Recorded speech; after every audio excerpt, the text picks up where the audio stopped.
Hello my dear students, I warmly welcome you to SIA's digital classes. In this lecture, we are going to discuss about one of the important theorem from subgroup theory. The name of the theorem is Finite Subgroup Test. Okay, this theorem has been repeated in the examination under the short answer, under the long answer, okay, in the previous examination. For the upcoming purpose examination also it is very important. So first of all, let's see what is the statement of the theorem. Okay, so let capital H be a non-empty finite subset of a group capital G, and if capital H is closed under the operation of capital G, then we have to prove that this capital H is a subgroup of capital G. Okay, so in the statement, capital H is non-empty. Capital H is non-empty subset of capital G, non-empty subset of capital G, and capital H is finite.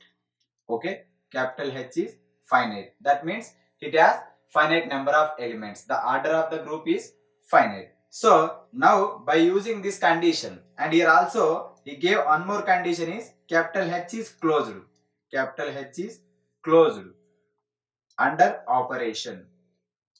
Closed under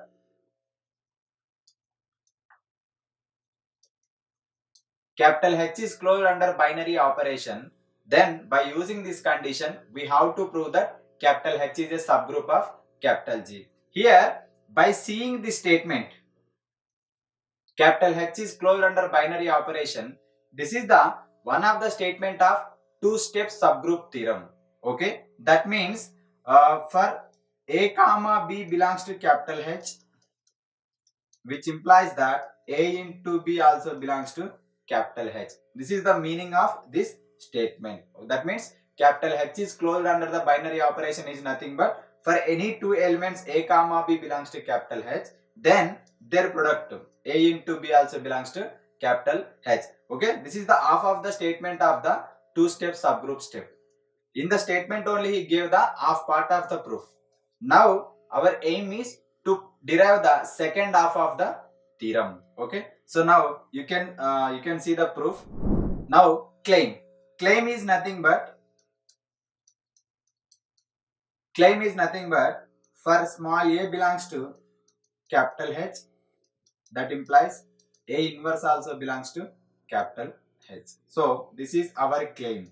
That means in this theorem we have to prove this condition. This is the second condition of the two-step subgroup step. Okay, so now let case 1, we can take case 1 and case 2. Suppose small a is equal to small e. Suppose I am taking that small a is equal to small e. Here a is the one of the element in the subset capital H. Now I am taking that element is equal to identity. A is equal to small a. Then a into a is equal to small e. That means since if you take small a is equal to small e, if you substitute in place of a small e, then e square is equal to also e. So therefore a into a also you will get again identity element only. A into a is equal to small e. Now from this condition you will get A is equal to A inverse. Okay, A into A is equal to small e. From this condition you will get A is equal to A inverse. So therefore this A inverse belongs to capital H, because A belongs to capital H in the previous. So now we got A is equal to A inverse. This A inverse also belongs to capital H. Therefore for A belongs to capital H, we proved that A inverse belongs to capital H in this case. Okay, in this case the second step of the two-step subgroup step has been proved. So now next case 2. In case 2, suppose A not is equal to identity element. Okay, in case 2, suppose I am taking A not is equal to small e. Whenever you take A not is equal to small e, then what it is meaning? So A comma A into A comma A into A into A comma up to so on, all the elements in the subset capital H are existing in this format. Okay, so now a into a square a cube up to so on belongs to capital H. Since we have capital H is a finite,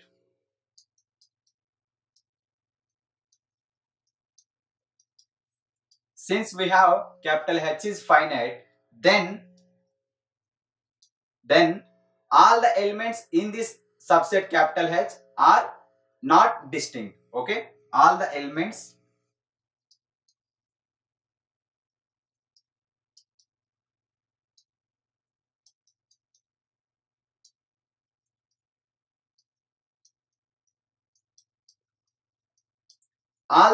in capital H are not distinct. That means okay, here we have elements of capital H is a square, a cube up to so on belongs to capital S. The total number of the element is finite. Now among them I am choosing two elements which are equal. Okay, so that means a power I is equal to a power j for some small I value greater than j, for some I value greater than j. So here now I am multiplying on both sides with a power minus ij. Now I am multiplying on both sides with a power on minus j. By taking the right cancellation law, you will get the above equation only. Okay. So therefore, now by applying the properties, a power I minus j is equal to a power j minus j. In RHS, a power 0 that will become 1, that is equal to small e. So therefore, you will get a power I minus j is equal to small e. Okay. So take it as a equation number star. This equation star represents the original definition of the order of an element. Okay. It is in the form of a power small n is equal to small e. Okay. It is in the form of a power n is equal to small e. But here, here I minus j value greater than 1. Why? Because for some I greater than j, then if you send this j to LHS, then I minus j value greater than 0. At the same time, then I minus j value you can take greater than 1. Okay. So here this power value, whatever we wrote here, a power I minus j is equal to e. This I minus j value greater than 1. Okay. So therefore, from this condition we can write from this condition we can write that this a power I minus j as it is a into a power I minus j minus 1. Okay, without loss of generality we can write this a power I minus j as a into a power I minus j minus 1. Here power 1 plus 1 minus 1 will get cancelled. Okay, you will get the same value only. So therefore a power I minus j. From equation star, this a power I minus j value we got small e. So therefore, since by star. So therefore, a into a power I minus j minus 1 is equal to small e. So now, if you send this small a value to RHS, then it will become a power I minus j minus 1 is equal to a power minus 1. Okay. So finally I am writing again a power I minus j minus 1 is equal to a power minus 1. If you compare both of them, the bases are same, then power should be equal. Okay. So this power and this power. For example, since we have I minus j value greater than 1.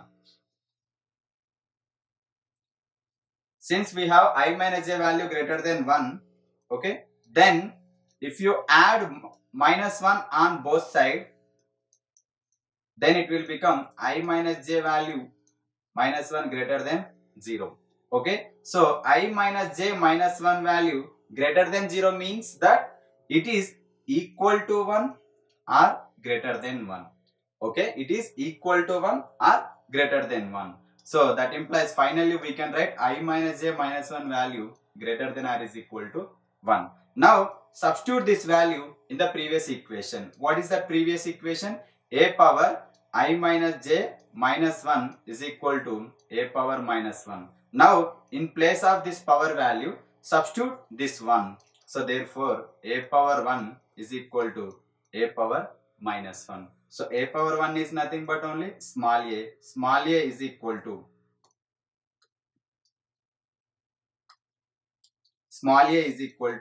a power inverse. Okay, this is also belongs to capital H. So therefore if a not is equal to identity element small e, also we proved that a belongs to capital H, then its inverse is also capital H. So therefore capital H is closed. Capital H is closed under the taking inverses. Taking inverses. Okay, so this is that property. Capital H is closed under the taking of inverses. This is the second property of the two-step subgroup test. Okay, with this we can conclude that, okay, so capital H is a subgroup. Capital H is a subgroup if and only if the first condition is capital H is closed. Capital H is closed under operation. Capital H is closed under operation. That is, the mathematical equation for this statement is for a comma b belongs to capital H, which implies that a into b belongs to capital H. This is the one statement. And the second condition is capital H is closed. Capital H is closed under taking inverses. Under taking inverses. So that is for small a belongs to capital H, which implies that a inverse also belongs to capital H. So therefore clearly by two-step subgroup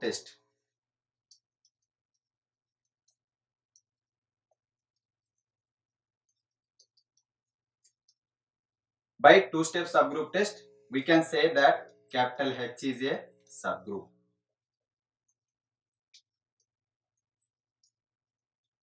Okay, hence the theorem. This is the total explanation of the finite subgroup test. Okay, one of the important theorem from the subgroup topic.